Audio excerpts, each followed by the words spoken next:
We're lucky enough to be joined by the band. We have John Gourley, Zach Carruthers, and Eric Hock here. Thanks for being here, guys. Thanks for having us. Oh, yeah. Woo! Hell yeah.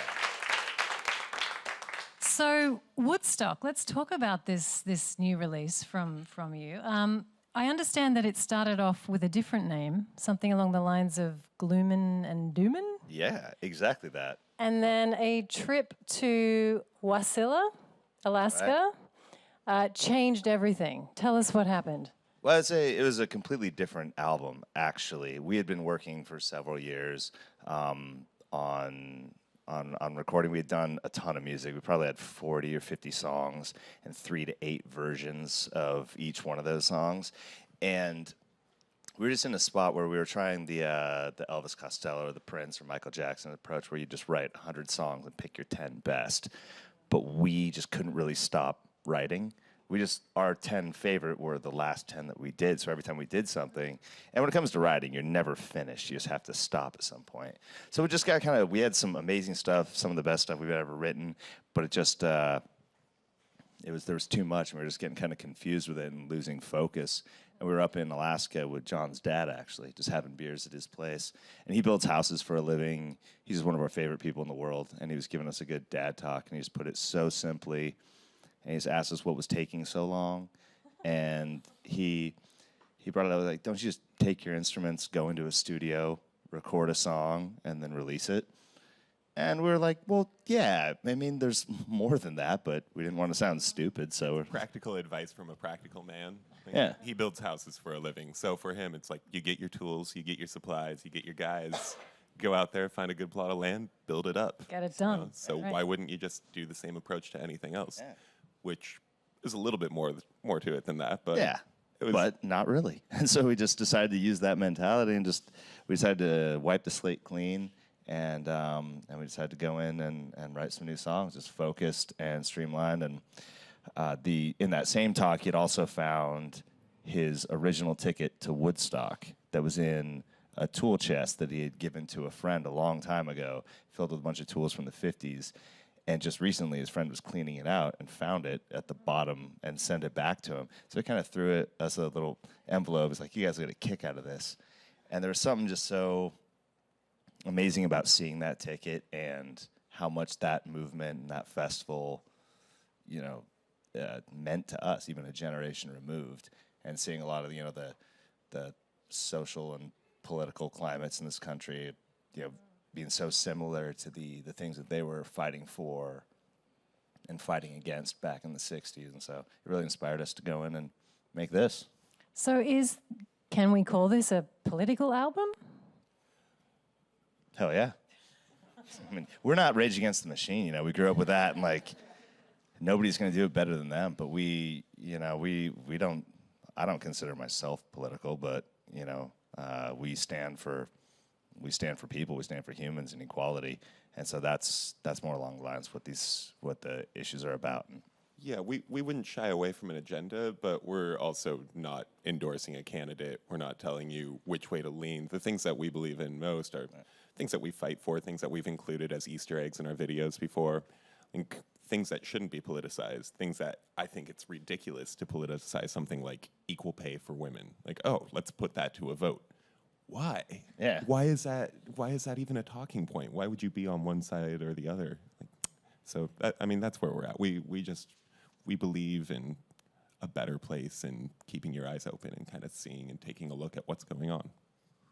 Nice. Well, let's take a look at what's going on here. Now, from what I understand, John is an artist, and you normally, create the artwork for your albums, but this is a photograph. What's significant about this photo?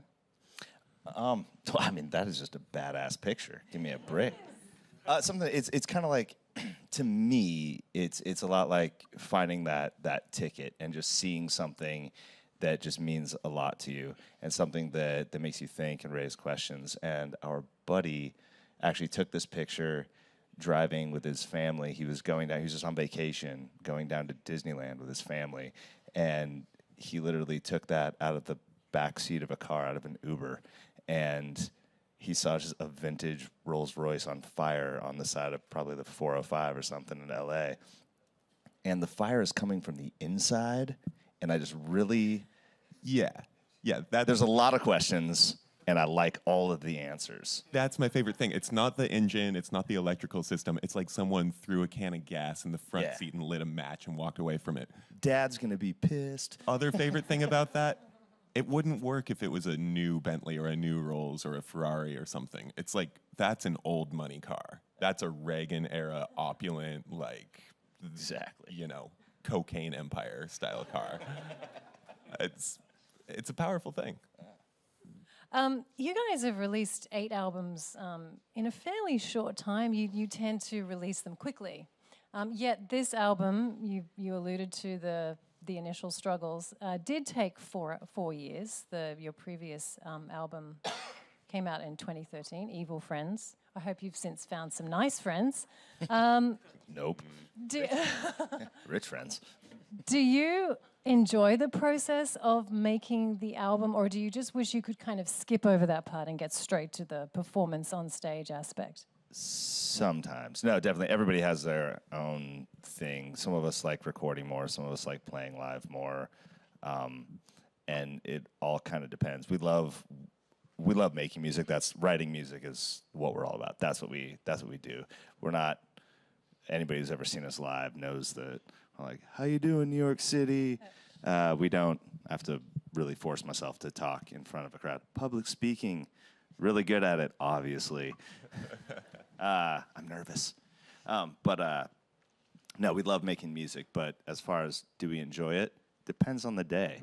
You really go through every emotion in the world when you're recording an album. Sometimes you're so unbelievably happy and just pumped and thrilled about what you're making, and then other days when you don't have good ideas, a lot of self-loathing goes on. You really hate yourself sometimes, and it gets dark, it gets heavy for sure. But there's something about putting it out the day that it's released and it's finally done. There's a feeling that we just can't. We just have to do. I can't really explain. It's just something that we have to do, and it's pretty amazing.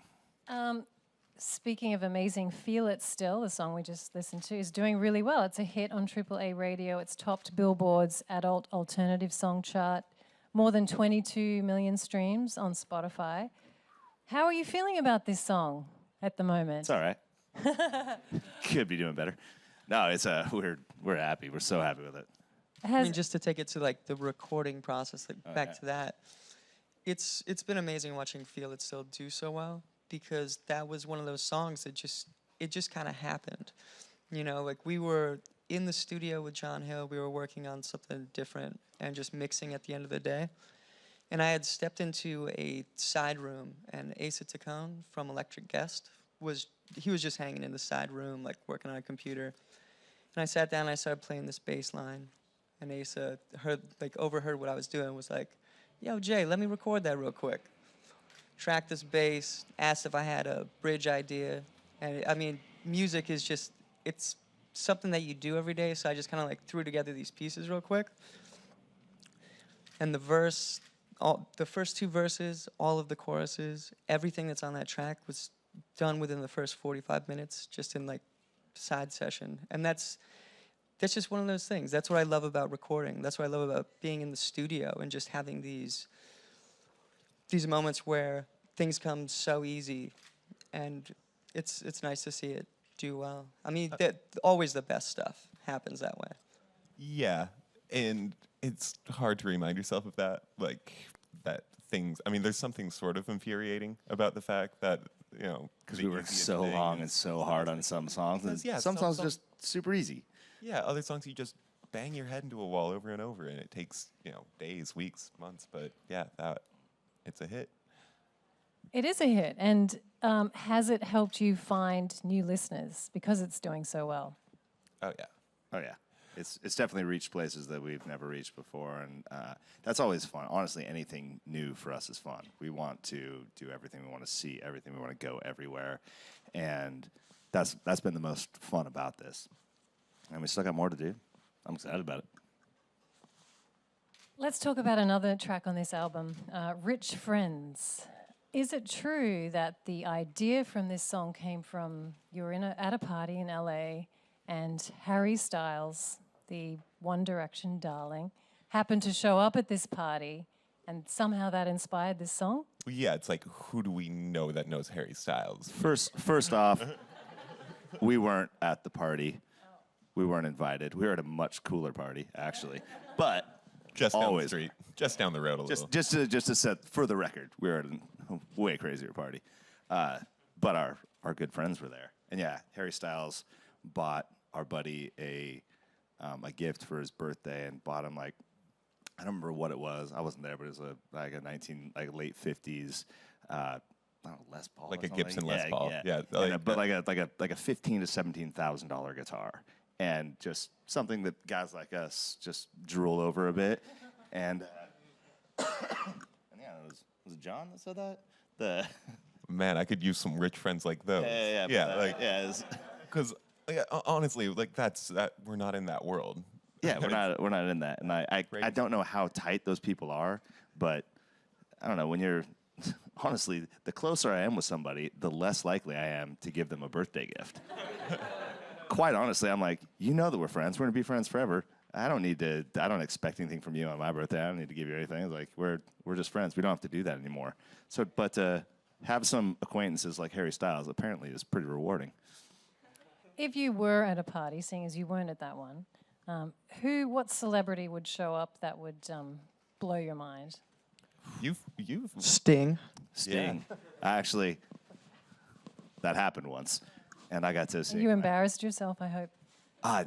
We embarrassed ourselves, me and Sting. We kind of, but it was awesome. We walked out of the Cool Guy Store. I was in Malibu, California, at Mike D's birthday party, and pretty cool. Probably that was probably the coolest party I've ever been to. I think the guest list was pretty rad, and we were hanging out. And I went into the kitchen to grab a beer, and Sting was doing the same thing. And he walked in, and the DJ was playing "Smells Like Teen Spirit," and for just one chorus, Sting and I like pretty much screamed "Smells Like Teen Spirit" at the top of our lungs at Mike D's house in Malibu. And then we just kind of like laughed, nodded at each other, and walked off. I was like, that was pretty cool. I could have kept talking to him. I didn't. It's like, that's a good Sting story. Well, that's a very VIP story. Oh, absolutely. There needs to be a song about that, or not. What do I know? That song is called "Smells Like Teen Spirit" off of the 1991 it's successful record Smells Nevermind. like Sting Spirit. Ooh. This is live, right? Yes. Cannot be undone. My position. When it comes to your style of music, I've noticed that your band gets described in many different ways. Some of them prog poppers. That was my favorite. Your music gets described as indie rock, experimental music, rock music, alt rock, psychedelic pop. And I know musicians don't like to be pigeonholed necessarily, but I'm wondering if this sort of variety of descriptions for your music is perhaps an indication of how you're always tweaking and altering your style a little bit. Yeah, I mean, we like we said earlier, we want to try everything. We love change. That's what we do. That's why we're where we're at. It's what humans do. You evolve, and we like a lot of different music. And particularly with this album, we wanted it to sound like a festival. We wanted to go all over the place. We wanted it to sound like a CD book in my truck that I had when I was in high school. And we bounce all over the place. We go from Motown and soul to hip hop to rock and roll to metal, and we go all over the place. If we make a playlist of just our favorite songs of all time, it's ridiculous. It looks like it was written by 20 different people, and we just love music, and we don't really want to pick any one thing. When we started this band, we don't want to be Jet. We don't want to be like a rock band who is writing the same songs over and over again. Nobody listens to music that way. I mean, even where we come from, like, we never listened to music like that. It was Wu-Tang and the Beatles. Like, we listened to all of it. And I think just being stuck in that genre-specific world would be so boring. I mean, it's just no fun. We just want to write everything, try everything. we also have tried everything and done everything. I have a friend that I used to just work at that knows very little about music. She's a lovely girl. I'm not going to name names, but she like doesn't. Sting. Yeah, her name was Sting. No, it's like, I like this girl. She doesn't know anything about music. She knows I'm touring, and she's like, "What's it like playing like that kind of bluesy stuff every night? Like, you guys are kind of a bluesy band, right?" I'm like, what are you talking about? No, We use sometimes, a but pentatonic no. scale, I guess, but yeah, it's weird, but yeah, that's just what we like to do. How about we kick it out to the audience? Do any of you guys have a question for Portugal the Man? Rise. Rise. Okay. I say, do I get a pick or? What's up? If there's enough room to rise in here. So speaking from like not being pigeonholed into a specific genre, I know the streaming services like to pigeonhole into the genres and embrace certain genres over the other. Do you think? I mean, with your latest single, 22 million streams on Spotify is a very good start, to say the least. But do you think it's because you've kind of been more of an all-inclusive group versus just sticking to the alternative genre? Or how do you think that's helped? And do you think the streaming services embrace more music like yours? I think they could do it a bit more. I think that's where they're a little bit behind what's happening with the listeners. It's that everybody has like their hip hop playlist, their rock playlist. They have all these different playlists. Kids listen to everything. I do the same thing. Like my playlists are not just one type of music, and that's the beauty of the streaming services. Like you can put everybody on one playlist, and that's great. It's actually been, if just to speak about our band jumping around, not being stuck in like one world, it's pretty difficult marketing-wise. I'm sure for everybody we work with, they're sitting back going like, what demographic do we like set this to? Like, is it kids? Is it adults? Is it college students? Like, what is it? And honestly, it's been great for us. I mean, we get to go play in Germany and have like 14-year-old kids at the stage and then grandma in the back. And that's rad. That's what I want to see. Like, I like music that brings people together. Is Grandma having a good time though? Oh, Or Grandma's is she always just having a the good time. escort? oh yeah. I think Grandma's having us sign stuff after the show. It's rad. I think alternative casts a pretty big net. I think that's where radio falls behind where the internet is. I mean, you get that with older music or things that have come before stations like, Jack FM or like we play a little bit of everything, but it's all stuff that is like not current, not on the radio now because you have to fit into one department or another on the radio, and it's starting to come around. It's starting to change, and I think Spotify and being able to curate your own playlists, like that's what's going to kick it in the butt to be way broader than it is right now. Good question. Do we have another question? Yeah, hi. Hi, guys. What's up? Hello. You mentioned earlier that you guys have a lot of, you recorded a lot of songs for this album that didn't make it. So are the fans going to get to hear those one day? Nope. No, just kidding. I hope so. It's kind of tough because, honestly, it's some of the best stuff that we've written lyrically. It was really, really amazing. But it's with the times how they are right now. It's like not right now. We couldn't. That's for another time, I think.